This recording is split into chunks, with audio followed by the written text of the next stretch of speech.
It's Anahata. Good morning.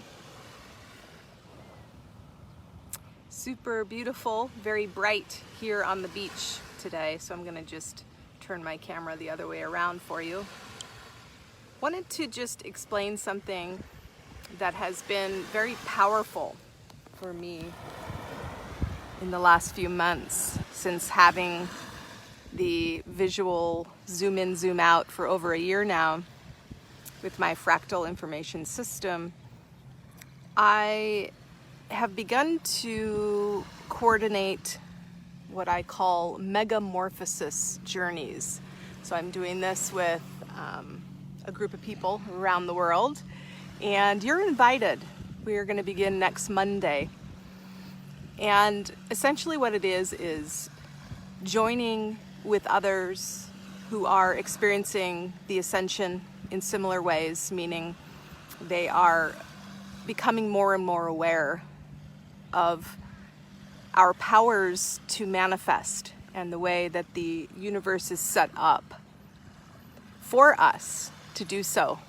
This is nothing to hope for or eventually be able to do. It's the way it works. There's 7 laws in the universe which govern reality, and various, scientific data has proven each one. If you're interested in the zoomed out concept, the simplified version, you may choose to look up the Kabbalah information, specifically the 3 Initiates. Very mysterious book was written. I'll put the link here in the video. One of the laws is the first one, which is the all is mental, meaning that nothing exists if not first thought. Okay, and there's various levels of consciousness, of course.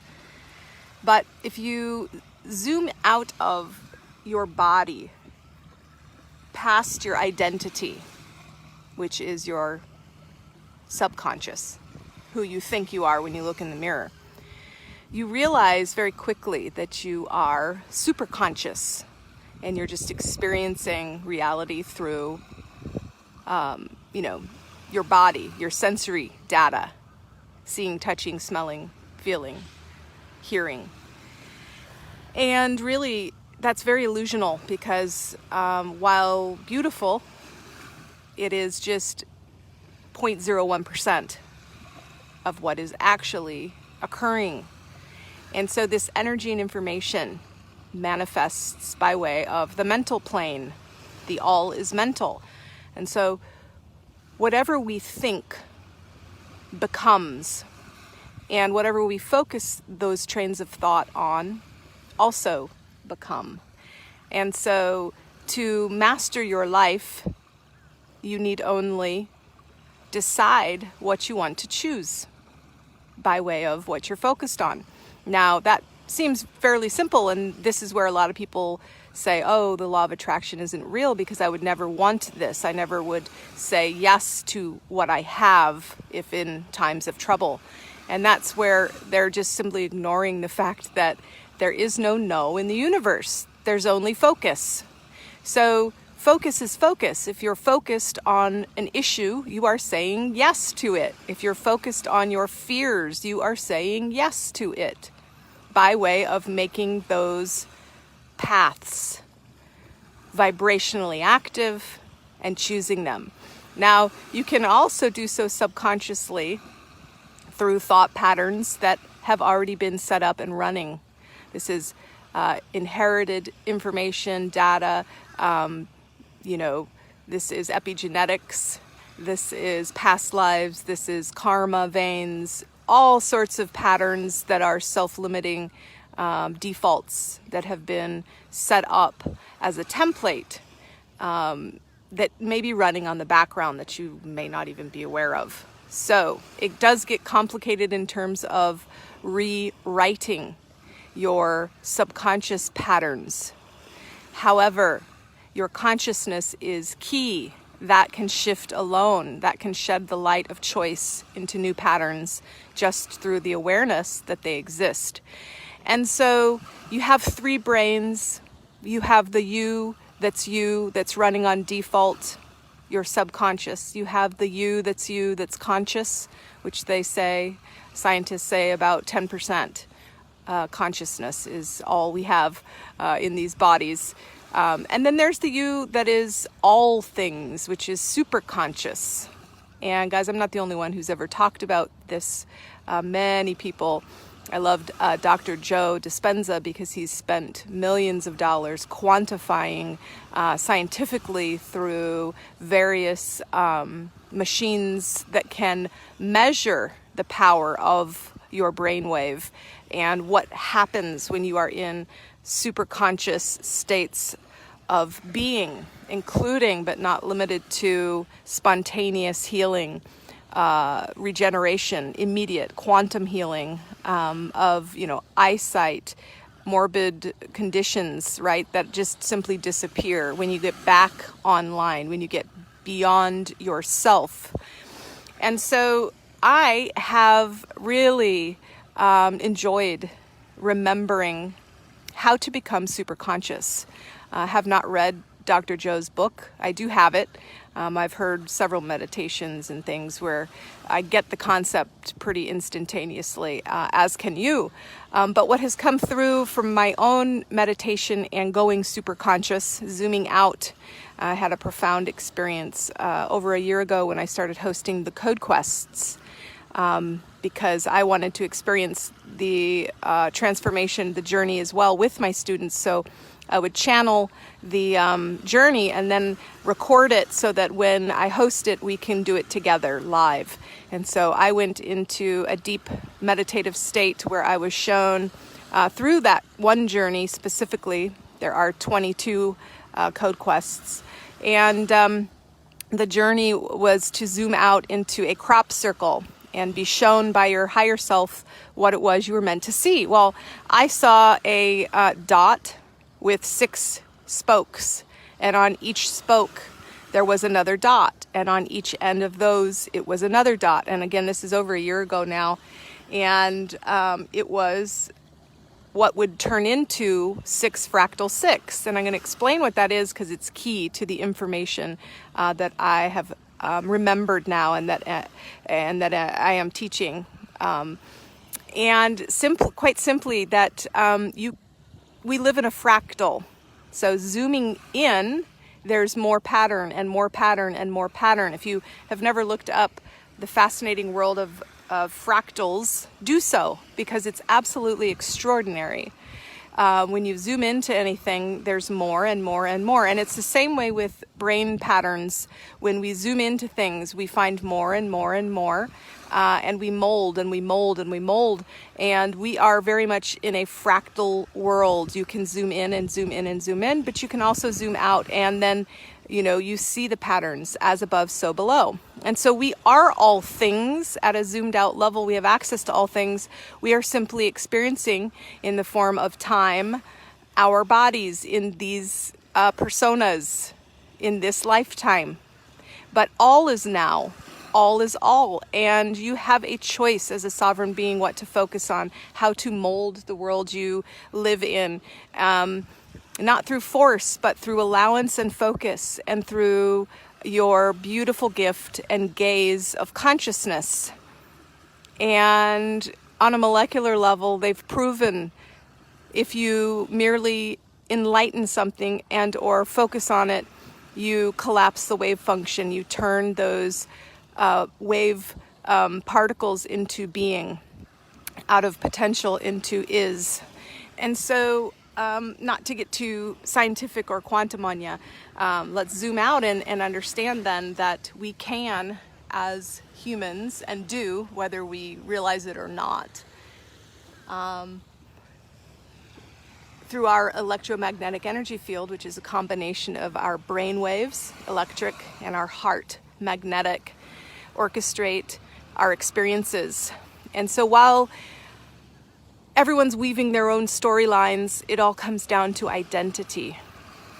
Who you are, who you're allowing yourself to be, and who you vision yourself to be. All rewritable. You are the author of your life.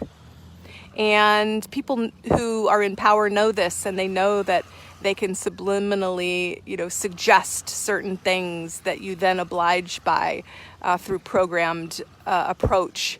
And we are so free that we can choose chains, and many of us do.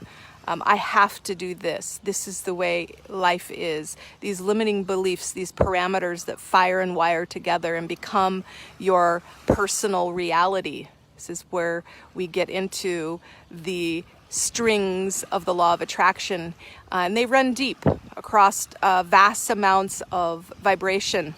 But rest assured, we are all weaving our worlds. And so I want to empower people to begin to understand how this works on a natural level, and to begin to work with earth, wind, fire, water, ether as alchemists to bend and mold and really take back our sovereign power as co-creators, using the beautiful templates that God has set up, that Creator has set up, that Goddess has set up in our paradise world. Literally, we live in paradise. Every moment of every day, we get to choose how we respond to our beautiful environment. Two people could be sitting on a beach, and one could be in total misery, experiencing hell due to the elements in their life that they're magnetizing. The other could be sitting and just blissed out. And it's choice. It really is choice, and it's mastery of understanding your place in the world and coming from a place of non-resistance to what is. That's ascension, guys. It's not denying or disowning anything that occurs that isn't comfortable. It's complete allowance and surrender to the is, and then choosing beyond that. Transcendent of condition. All is well. The universe is working for you. If you believe that, it is true. If you don't believe that, it is true. So just shining light, guys, from the heart space, joining tribal components together where one or more are gathered, there God is. And we have this unique opportunity to expand around the globe and to begin to do grid work with sacred souls who are ready, who are understanding their power. And specifically, water is the element I work with. And, who knows what yours is? Could be a combo. We all work with ether, of course, because that's the molecules that hold it all together, the information and energy. They get circulated, the divine coding. But I would love to help you discover what your element is specifically, and that you are here to activate and mold. And so there's many people who resonate with my work are water benders, but you may not be. It's, there's a process to discovering. Water for me is life. It's unity. It's cohesion. It's liquid crystalline. It holds and emits energy and frequency, it bonds things together. And of course, in Chinese medicine, it is the emotional layer. I'm a Pisces ×3, so I'm watery to the max. It's sun, moon, and in Pisces. So I'm a mermaid, and I embrace it. But I used to be from, a tribe 17,000 years ago that was, water benders. We were water benders, and Lemurian specifically. And so, water is fascinating to me. And I've learned a lot about it. I've remembered a lot. And I am now working with my other love of gemstones, of crystals, to use quartz as a wrapper to hold and emit energy and information. Of course, this isn't new. LCD displays, timepieces, they're all regulated by quartz because quartz is stable and limitless in its ability to hold and emit information that you give it. And so been working with quartz specifically to hold vibration, and then water as that carrier, and how to sanctify your water and create it, wake it up, right? Most water we work with is dead, or worse, carrying fear-based vibration and distorted energy. So clearing that out, optimizing the water. You're 72% water, and so is the world, as above, so below. And so, make no mistake, your water's either working for you or not. And if it's dead, fix it. It's easy to do. Water holds energy and information. It is memory. It has memory. Again, scientifically proven over and over again. There's some mind-blowing studies that have been done that you can research about, 1 drop of water carrying the vibrational signature has been given the equivalent of the distance of the Atlantic Ocean. This is how powerful just 1 drop of water is. In fact, real quick before we end, the point is, if any of this is intriguing, I'm starting a new week-long series. You can train with me. This isn't just about water bending. This is about taking back your power, about owning your energy signature, your fractal, about zooming out past your identity to all things, and then zooming in on whatever you want to nurture, not from a place of fixing, but from a place of creating. It's your fractal. What are you going to do with it? And so this is quantum motivation. This is peaceful integration of all aspects of who you are. It is an interesting concept, and I've been taking people on journeys. I call it the Mega-Morphosis journey, and we go to the Anahata tree, which, not to spoil it, you can experience it next week if you'd like, for free. www.mega-morphosis.com. We unite. We go to this place in journey, and we form this bond together where we can actuate each other's desires because we have no resistance to them. The only reason you aren't receiving something that you desire is because it's not part of your identity yet.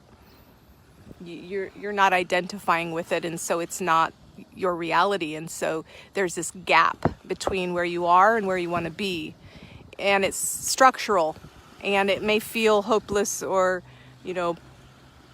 like too much to get to, but it's not, because it does exist. You're just not on that mapping yet.